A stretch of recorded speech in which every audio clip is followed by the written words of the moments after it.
I had an experience yesterday that I still have not processed.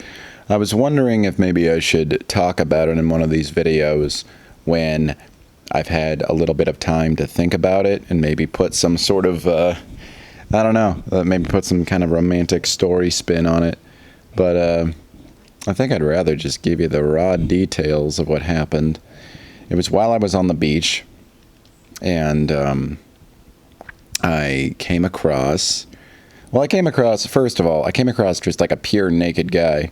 Pure naked. Yes, I'm gonna start saying that. Naked guy standing out there in the water.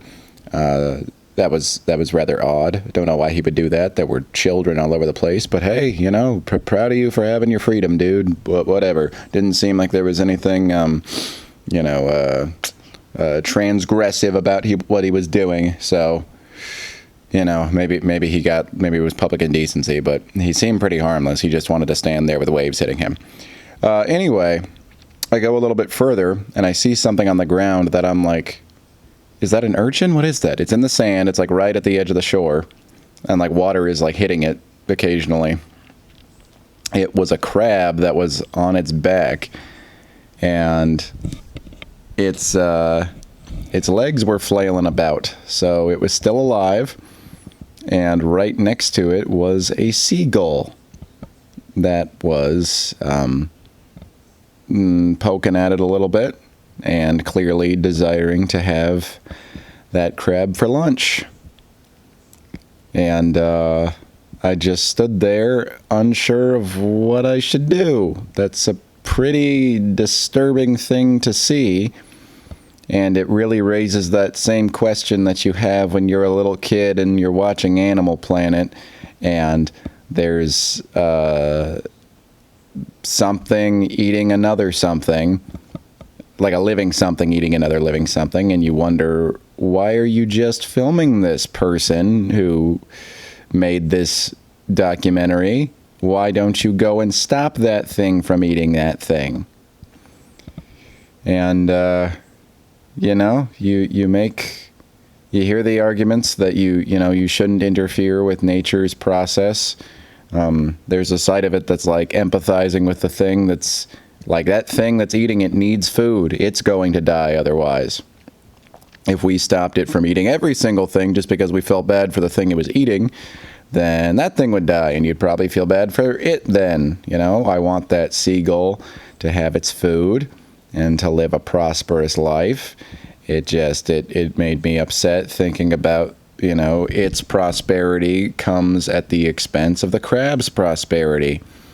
And I sat there, like, seriously debating stood there, like, really debating what I should do.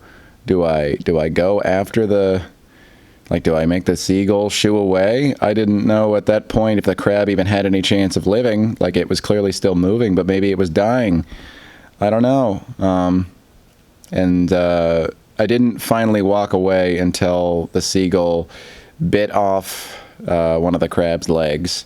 Then I was like, well, even if the crab lives now, it's going to be legless, so like it's going to be missing a leg, and that's going to make it difficult for it. That's not really a valid excuse. I just kind of wanted to excuse it away. Not that it's not a valid excuse, but it doesn't really solve my my moral quandary there. And so I just kept walking, a bit disturbed, but honestly with a lot to chew on, a lot to think about in a way that I don't remember the last time that I've really had I don't think I've ever had a situation like that. I've watched things die before, and that's pretty depressing. Well, I've seen 2 people die in my previous job, and I've seen bugs get killed, and I watched a baby squirrel die, unfortunately, against my will, a couple years ago. Yeah, I don't have answers. Nature does not care about fairness. It's not forgiving. It doesn't sympathize with that which is weak and in need.